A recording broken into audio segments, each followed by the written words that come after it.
সংবাদ সম্মেলনে লিখিত বক্তব্য। আসসালামু আলাইকুম ওয়া রাহমাতুল্লাহি ওয়া বারাকাতুহু।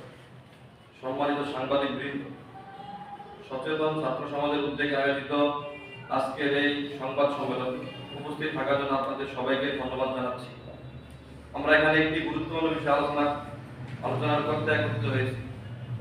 তাবলীগ জামাত যা মুসলিম উম্মাহের ঐক্যের প্রতীক এবং সারা বিশ্বে ইসলামের দাওয়া কার্যক্রমের অন্যতম মাধ্যম।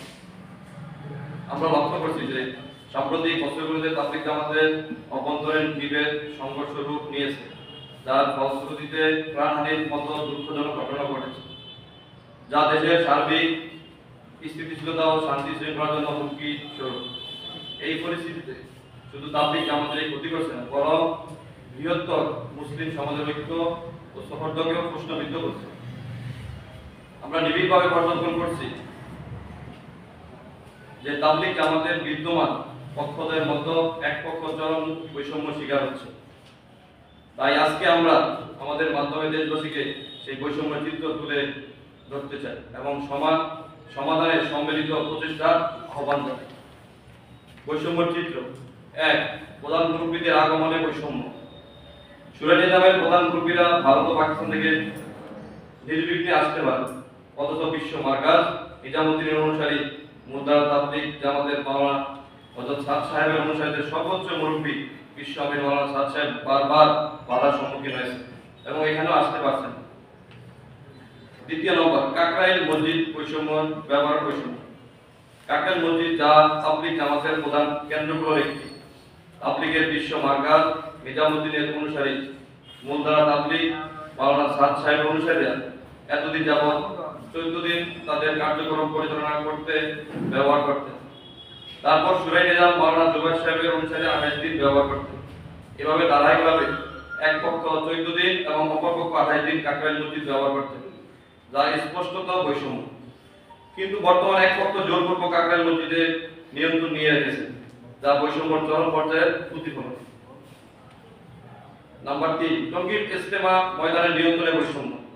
টঙ্গীর ময়দান যা বিশ্ব ইজতেমার কেন্দ্রস্থল, বছরের অধিকাংশ সময় সুরাই নিজামের নিয়ন্ত্রণে থাকে। নিজামুদ্দিনের মুলতান তাবলীগ ইজতেমার সময় সীমিত কয়েকদিন ময়দান ব্যবহার করতে পারে। 4, ইজতেমার সময় বরাদ্দের বৈষম্য। বিগত বছরগুলোতে সুরাই নিজাম প্রথম পর্বের ইজতেমা আয়োজন করে আসছে। বিশ্ব মার্কাজ নিজামুদ্দিনের অনুসারীরা বারবার দ্বিতীয় পর্বে স্থান পেয়েছেন। 5, মসজিদ কেন্দ্রিক আমলে বাধা প্রদান বৈষম্য। বিশ্ব মার্কাজ নিজামুদ্দিন মুলতান তাবলীগের কর্মীরা বিভিন্ন মসজিদে গিয়ে আমল করতে গেলে প্রায় বাধার সম্মুখীন হয়। মসজিদগুলোতে তাদের অবস্থান, দাওয়া কার্যক্রম এবং আমল পরিচালনায় সুরাই নিজামের পক্ষ থেকে বাধা প্রদান হয়। এই ধরনের আচরণ তাবলীগের মূল দর্শনের পরিস্থিতি এবং দাওয়া কার্যক্রমের সংকট তৈরি করছে। 6, 5 দিনের জোর আয়োজনে বৈষম্য। সুরাই নিজামের টঙ্গীর ময়দানে 5 দিনের জোর সফলভাবে আয়োজন করেছেন, কিন্তু বিশ্ব মার্কাজ নিজামুদ্দিনের মুলতান তাবলীগের কর্মীরা এই সুযোগ থেকে সম্পূর্ণ বঞ্চিত হয়েছে। অতএব এই বৈষম্য নিরসনে সংশ্লিষ্ট কর্তৃপক্ষের অগ্রণী ভূমিকা পালন করতে হবে। সাম্প্রতিক সময়ে সরকার গুরুত্বপূর্ণ কিছু উদ্যোগ গ্রহণ করেছে, আমরা এই উদ্যোগকে সাধুবাদ জানাই, কিন্তু সম্পূর্ণ বৈষম্য নিরসনে এই উদ্যোগ যথেষ্ট নয়। আমরা চাই এই বৈষম্য বিরোধী সরকার তাবলীগ জামাতের বিবদমান উভয় পক্ষের মধ্যে ইনসাফ ও ন্যায় ভিত্তিক স্থায়ী সমাধান হবে।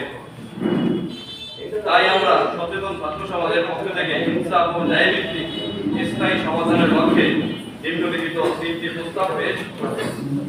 নাম্বার 1, উভয় পক্ষই যেন তাদের সর্বোচ্চ মুরব্বীদের নিয়ে যার যার কার্যক্রম, জোর, ইজতেমা ও অন্যান্য আমল পরিচালনা করতে পারে তা নিশ্চিত করা।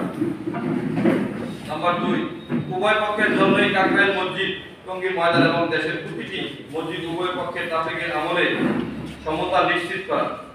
নাম্বার 3, দেশের সাম্প্রদায়িক সম্প্রীতি ও শান্তি শৃঙ্খলা বজায় রাখার স্বার্থে উভয় পক্ষকে একে অপরের বিরুদ্ধে কোনো দলের উস্কানিমূলক বক্তব্য এবং কার্যক্রম থেকে বিরত রাখা এবং 2018 থেকে 24 সাল পর্যন্ত ঘটে যাওয়া সমস্ত অনাকাঙ্ক্ষিত হত্যাকাণ্ডের বিচার বিভাগীয় নিরপেক্ষ তদন্ত করে দৃষ্টান্তমূলক শাস্তির ব্যবস্থা করা।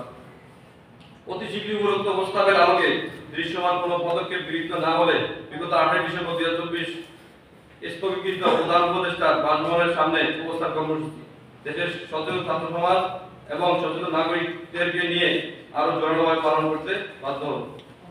সচেতন ছাত্র সমাজের পক্ষ থেকে উপস্থিত সকলকে আন্তরিক ধন্যবাদ এবং